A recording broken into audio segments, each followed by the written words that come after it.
Dear students, HS উত্তীৰ্ণ ছাত্ৰ ছাত্ৰীসকলৰ বাবে আজি এটা গুৰুত্বপূৰ্ণ স্কলাৰশ্বিপৰ বিষয়ে আলোচনা কৰিব বিচাৰো যি স্কলাৰশ্বিপটো প্ৰতি বছৰেই ছাত্ৰ ছাত্ৰীসকলে লাভ কৰি থাকে আৰু এই স্কলাৰশ্বিপৰ অধীনত এজন ছাত্ৰ বা ছাত্ৰীয়ে বছৰি 54000 ৰ পৰা 78000 লৈকে পাব পাৰে এই স্কলাৰশ্বিপৰ নাম হৈছে ঈশান উদয় স্কলাৰশ্বিপ আৰু এই স্কলাৰশ্বিপটো জেনাৰেলি নৰ্থ ইষ্ট ৰিজিয়নৰ ছাত্ৰ ছাত্ৰীসকলকে প্ৰদান কৰা হয় তো কোনে কোনে এই স্কলাৰশ্বিপৰ বাবে যোগ্য হ'ব বা আপোনালোকে কেনেকৈ এই স্কলাৰশ্বিপৰ বাবে আবেদন কৰিব এই স্কলাৰশ্বিপত আবেদনৰ বাবে কি কি ডকুমেণ্টৰ প্ৰয়োজন হ'ব বা কেতিয়াৰে পৰা এই স্কলাৰশ্বিপৰ আবেদন মুকলি কৰা হ'ব হবি আপোনালোকক জনাব বিচাৰো কিন্তু ইয়াৰ আগতে যদি আপোনালোকে এই চেনেলটো সাবস্ক্ৰাইব কৰা নাই এতিয়াই সাবস্ক্ৰাইব কৰক যাতে এনে ধৰণৰ জৰুৰী খবৰ সদায় লাভ কৰিব পাৰে প্ৰথমতে আপোনালোকক জনাব বিচাৰো যে এই স্কলাৰশ্বিপৰ বাবে যোগ্য কোনসকল ছাত্ৰ ছাত্ৰী প্ৰথমতে ইয়াত লিখা আছে এলিজিবিলিটি ইয়াৰ প্ৰথম পইণ্টত কোৱা হৈছে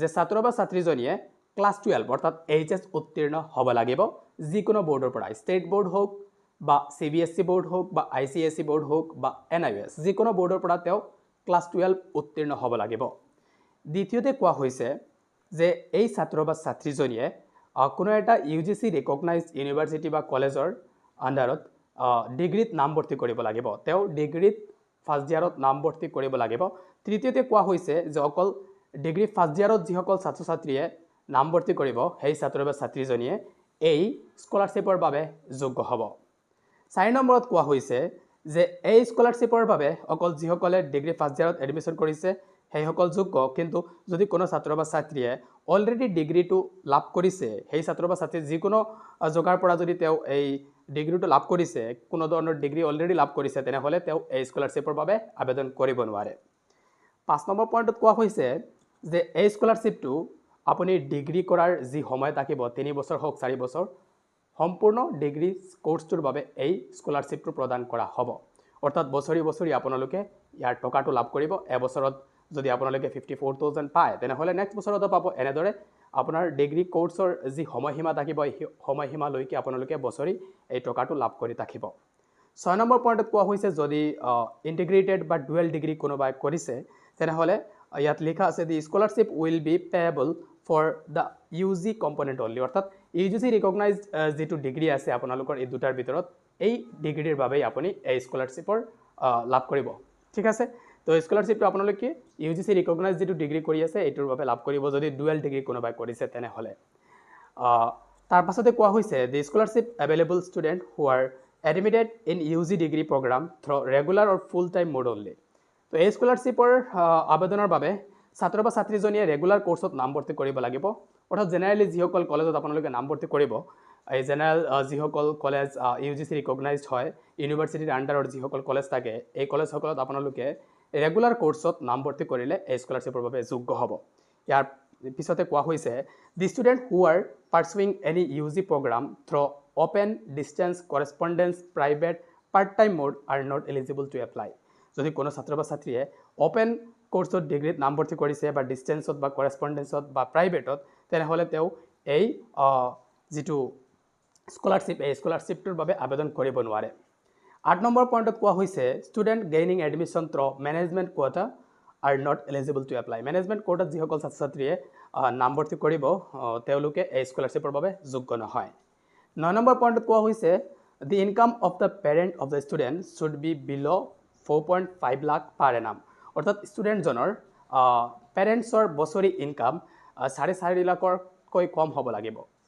ঠিক আছে অৰ্থাৎ 4.5 লাখ ইয়াতকৈ কম হ'ব লাগিব ম্যাক্সিমাম 4.5 লাখ পৰ্যন্ত হ'ব পাৰে ইয়াতকৈ যদি বেছি হয় তেনেহলে এই ছাত্ৰ বা ছাত্ৰীজনী এলিজিবল নহব আৰু 10 নম্বৰ পইণ্টত কোৱা হৈছে students should have a valid domicile certificate of any state of any year অৰ্থাৎ এই ছাত্ৰ বা ছাত্ৰীজনীৰ এটা ভ্যালিড বা এটা সঠিক ডমিসাইল সাৰ্টিফিকেটৰ প্ৰয়োজন হ'ব যে তেওঁ এই নৰ্থ ইষ্ট ৰিজিয়নৰ হয় বুলি নৰ্থ ইষ্ট ৰিজিয়নত কেইবাখনো ষ্টেট আছে যেনে আসাম মেঘালয় এনে ধৰণৰ বহু ষ্টেট আছে মই আপোনালোকক দেখুৱাই দিছো এই ষ্টেটবোৰৰ নাম তো এই ষ্টেটৰ যে আপুনি হয় বুলি ইয়াৰ এখন প্ৰমাণপত্ৰ ডমিসাইল বা পিআৰচিৰ প্ৰয়োজন হ'ব তাৰ পিছতে আপোনালোকক এটা ইম্পৰ্টেন্ট কথা জনাব বিচাৰো যেহেতু আপোনালোকে এই স্কলাৰশ্বিপৰ যি ধন বছৰি লাভ কৰিব এটো ডাইৰেক্টলি বেংক একাউণ্টত লাভ কৰিব ইয়াৰ বাবে আপোনালোকৰ বেংক একাউণ্টৰ সৈতে আধাৰ কাৰ্ডৰ লিংকিং হোৱাটো প্ৰয়োজন যেনে ইয়াত লিখা আছে আধাৰ শেয়াৰিং ইয়াতে কোৱা আছে যে আপোনালোকে যিকোনো স্কলাৰশ্বিপ লাভ কৰাৰ বাবে বেংকৰ সৈতে আপোনালোকৰ আধাৰটো লিংক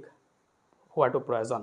তো আপোনালোকে বেংকৰ সৈতে যোগাযোগ কৰি যদি দেখে আপোনালোকৰ ইয়াৰ সৈতে আধাৰ কাৰ্ডৰটো লিংক কৰা নাই তেনেহ'লে আপোনালোকে আধাৰ কাৰ্ডটো লিংক কৰি ল'ব পাৰিব।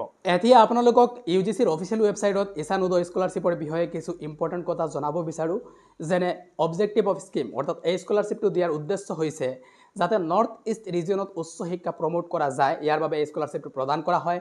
এলিজিবিলিটি মই আপোনালোকক অলৰেডি জনাইছোঁ। ইয়াৰ উপৰিও ইয়াত কোৱা আছে যে জেনেৰেল ডিগ্ৰীৰ বাহিৰেও যদি কোনো ছাত্ৰ ছাত্ৰীয়ে টেকনিকেল বা প্ৰফেশ্যনেল কোৰ্চত নামভৰ্তি কৰে, যেনে মেডিকেল পেৰামেডিকেল কোৰ্চত নামভৰ্তি কৰে, তেনেহ'লে তেওঁ এই স্কলাৰশ্বিপৰ বাবে আবেদন কৰিব পাৰিব, কিন্তু তেওঁৰ ইউনিভাৰ্চিটি, কলেজ বা ইনষ্টিটিউশ্যনখন UGC ৰিকগনাইজড হ'ব লাগিব।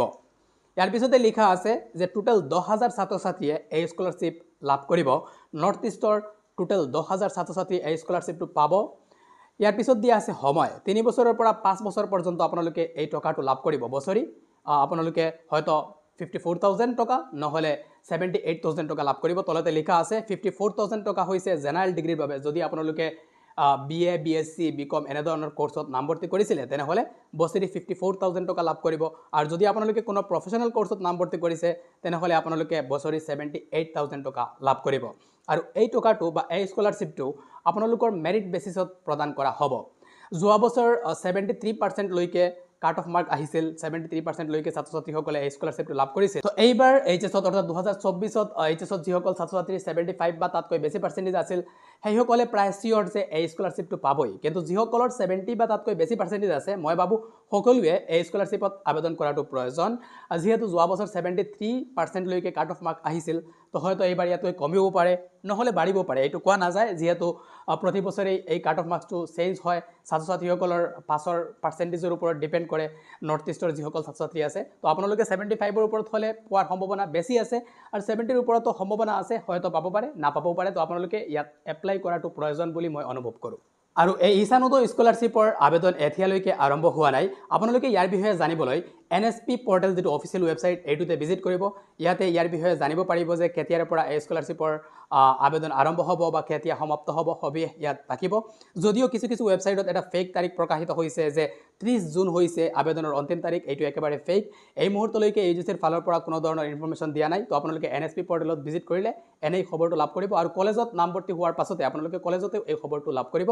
ইয়াৰ উপৰিও আপোনালোকে এই চেনেলৰ যোগেদি এই খবৰটো লাভ কৰিবলৈ সক্ষম হ'ব যে কেতিয়াৰ পৰা ইয়াৰ আবেদন আৰম্ভ হয়। তো আপোনালোকে চিন্তা কৰিব নালাগে।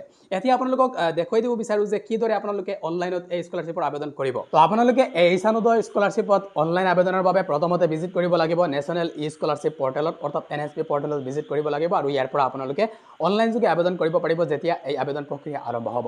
আৰু ইয়াৰ ওপৰত এখন নটিফিকেশ্যন UGCৰ ৱেবছাইটত প্ৰকাশ কৰা হ'ব। 2 নম্বৰ পইণ্টত কোৱা হৈছে যদি আপোনালোকৰ অনলাইন এপ্লিকেশ্যনটো ইনকমপ্লিট হয় বা সম্পূৰ্ণ নহয় তেনেহ'লে এইটো ৰিজেক্ট কৰা হ'ব, আৰু এইটো নিজৰ ইনষ্টিটিউশ্যনৰ পৰা ভেৰিফাই কৰা হয়। ইনষ্টিটিউশ্যনৰ পৰা যিবোৰ এপ্লিকেশ্যন ভেৰিফাই কৰা হ'ব অকল এইবোৰ এই এৱাৰ্ডৰ বাবে যোগ্য হ'ব। 3 নম্বৰত কোৱা হৈছে আপোনালোকৰ কোনো চাৰ্টিফিকেট বা এফিডেভিট এইবোৰ NSP পৰ্টেলত আপলোড কৰাৰ প্ৰয়োজন নহ'ব যেতিয়া আপোনালোকে অনলাইন এপ্লিকেশ্যন কৰিব। এইবোৰ আপোনালোকে নিজৰ কলেজত দিব লাগিব, যিহেতু কলেজৰ পৰা এইটো ভেৰিফাই কৰা হয়। তো কলেজ বা ইনষ্টিটিউশ্যনত আপোনালোকে এই ডকুমেণ্টবোৰ দিয়াৰ প্ৰয়োজন হ'ব। 4 নম্বৰত কোৱা হৈছে আপোনালোকৰ বেংকৰ ডিটেইলছবোৰ আপোনালোকে যাতে ভালদৰে দিয়ে, KYCবোৰ সঠিকভাৱে থাকে। নহ'লে ইয়াতে লিখা আছে even if a student is selected for scholarship the payment of scholarship may not be generated due to mismatch of name of student, bank account number, IFSC code etcetera. অৰ্থাৎ আপোনাৰ এই বেংক একাউণ্টৰ ডিটেইলছবোৰ যদি ভালদৰে নাথাকে তেনেহ'লে আপোনালোকে চিলেক্ট হ'লেও এই স্কলাৰশ্বিপৰ যিটো ধন এই ধনটো আপোনালোকৰ একাউণ্টত দিয়া নহ'ব। 5 নম্বৰ পইণ্টত কোৱা হৈছে যে ছাত্ৰ ছাত্ৰীসকলে অনলাইন আবেদনৰ সময়ত যাতে কেয়াৰফুলি আবেদনটো কৰে। কোনো ৰং ইনফৰমেশ্যন দিলে এই যিটো এপ্লিকেশ্যন এইটো ৰিজেক্ট কৰা হ'ব পাৰে, নহ'লে তেওঁৰ যিটো পে'মেণ্ট এই পে'মেণ্টটো ষ্টপ কৰি দিয়া হ'ব পাৰে। আৰু 6 নম্বৰ পইণ্টত কোৱা হৈছে যে কলেজ বা ইনষ্টিটিউশ্যনসকলেও এই যিটো ছাত্ৰ ছাত্ৰীসকলে অনলাইন ডিটেইলছ দিছিলে এইবোৰ সঠিক দিছে নে নাই এইবোৰ চেক কৰিব।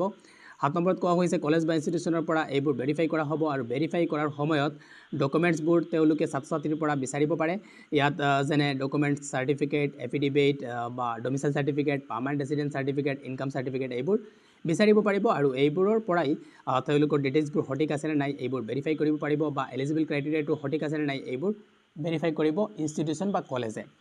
তাৰপাছতে কোৱা হৈছে 8 নম্বৰ পইণ্টত যে কলেজ বা ইনষ্টিটিউশ্যনে এই যিবোৰ ডকুমেণ্ট ছাত্ৰ বা ছাত্ৰীজনীয়ে দিব এই ডকুমেণ্টছবোৰ যাতে কলেজতেই ৰাখি দিয়ে, হয়তো UGCৰ কোনো প্ৰয়োজন হ'লে এইবোৰ কলেজৰ পৰাই তেওঁলোকে ল'ব পাৰিব।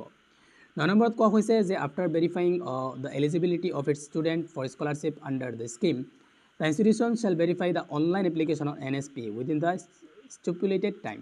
অৰ্থাৎ অনলাইন ভেৰিফিকেশ্যনৰ বাবে এটা সময় দিয়া হ'ব, কলেজসকলে এই সময়ত অনলাইন ভেৰিফিকেশ্যন কৰিব লাগিব আৰু ভেৰিফিকেশ্যনৰ সময়ত তেওঁলোকে ডকুমেণ্টবোৰ আপলোড কৰি স্কেন কপি আপলোড কৰিব লাগিব, চাৰ্টিফিকেটৰ কপিটো আপলোড কৰিব লাগিব। তাৰপাছতে কোৱা হৈছে যে অৰিজিনেল যিবোৰ কপি চাৰ্টিফিকেটৰ এই কপিবোৰ কলেজে বাকী ডকুমেণ্টছৰ সৈতে এই ডকুমেণ্টছবোৰ একেলগে ৰাখিব, হয়তো প্ৰয়োজন হ'লে এইবোৰ UGCয়ে কলেজৰ পৰা বিচাৰিলে বিচাৰিব পাৰে। ইয়াৰ উপৰিও এটা ইম্পৰ্টেণ্ট কথা ইয়াতে আপোনালোকক জনাব বিচাৰোঁ, ইয়াতে লিখা আছিল যে অনলি ওৱান বেনিফিট, অৰ্থাৎ এটা সময়ত এজন ছাত্ৰ বা ছাত্ৰীয়ে এটা স্কলাৰশ্বিপৰ বাবে আবেদন কৰিব পাৰে। যদি আপুনি এই ঈশানোদয় স্কলাৰশ্বিপটো লাভ কৰিব বিচাৰে তেনেহ'লে বাকী অন্য কোনো স্কলাৰশ্বিপ আপোনালোকে আবেদন কৰিব নোৱাৰে। অন্য স্কলাৰশ্বিপত আবেদন কৰিলে হয়তো আপোনালোকে এই স্কলাৰশ্বিপটো নাপাব পাৰে।